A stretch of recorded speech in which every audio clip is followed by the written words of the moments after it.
Welcome back. This is Adventures with Dr. Joe. Today we're going to talk about replacing the heater and the thermistor. That's what these two devices are. And they can fail, and there's no evidence of exactly what happens, but they need to be replaced or else you're dead in the water. You can't print. So when it comes to these elements, it's a good idea to have a spare on hand, and I'll leave a link where to get these. Economically. So this is the thermistor, and this is the heater, and they both plug into the small printed circuit board known as the dwarf board that's on the extruder. The heater and the thermistor fit into the hot end, and it's held in by one set screw, which is a T6 that holds in the thermistor in this slot, in that hole, and then two of those that hold the heater into the hot end. So we'll take a look at those and replace that. Let's remove this extruder and take a good look at the area where where both of these plug in. We unlatch the cover of the dwarf board, the printed circuit board, which is back here, and here I'll show you exactly where these two plug in. So this is where the heater plugs in, and you just basically pinch this clip and remove it, and that will disconnect that.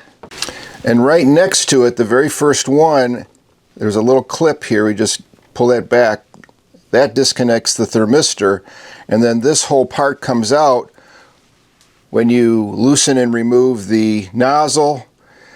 We'll take the nozzle out, and then the hot end comes out. So to remove the nozzle, we need a T8, which fits in here just to, there it goes, loosen the nozzle. Then the nozzle becomes loose. We'll take the silicone cap off, and then we need a 13mm wrench and a 7mm wrench to take the nozzle out. You can see I have an obsidian nozzle in here. And then these lines will both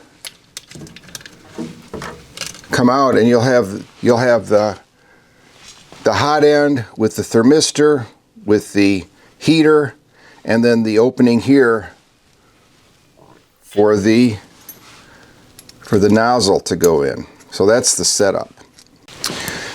To take the thermistor out, we need a T6 screwdriver. It's not a hex, it's a Torx. Just loosening it that much, it'll come right out, and then it can be basically replaced. So it goes all the way in there. That's a blind hole. And then the heater, we loosen two of those set screws, again with a T6 screwdriver. Sometimes the heater needs a little persuasion, so I have it just sitting on a vise, and I'll just tap it very lightly. There it goes, there it comes out. And then there's the heater coming out of the hot end. So be sure there's no filament left on that heater, because if the little filament gets on it, it makes it hard for it to go in and out of the hole in the hot end. And once you get your new heater, just goes right in. You can see that's an open hole. And we'll tighten up. Again, these are T6, pretty snug screws. And check the thermistor again. There it is. And let's reinstall it. We'll bring these wires around this post that secures the fan. And here they come.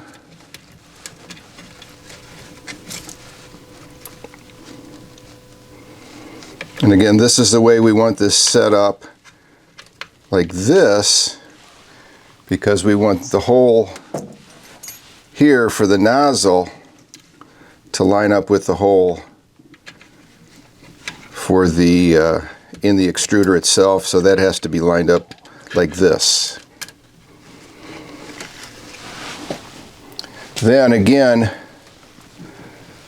the hot end goes here on the end, just like that, the heater, and then this is the thermistor Goes to the very first one, and we're set. You can close the little cover, and we'll reinstall the nozzle.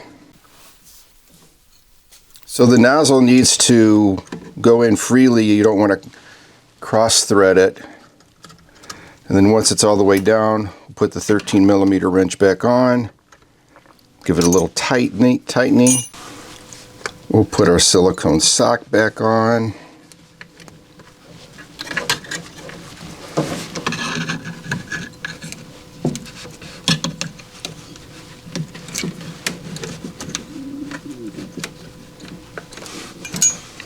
And then be sure it's in a good position to re-tighten the T8 screw. And now the nozzle's back on, and we're ready to reinstall this. Shift those over. We're back in business. So that was replacing the heater and the thermistor in the hot end. And those things we really do need to have an extra one, because when they fail, again, you're dead in the water. So I've got a link where to get those. They're relatively inexpensive, and it's nice to have one on hand. And you need a T6 driver for those set screws. If this was helpful, please click thumbs up. It's very helpful. Consider subscribing. Thank you.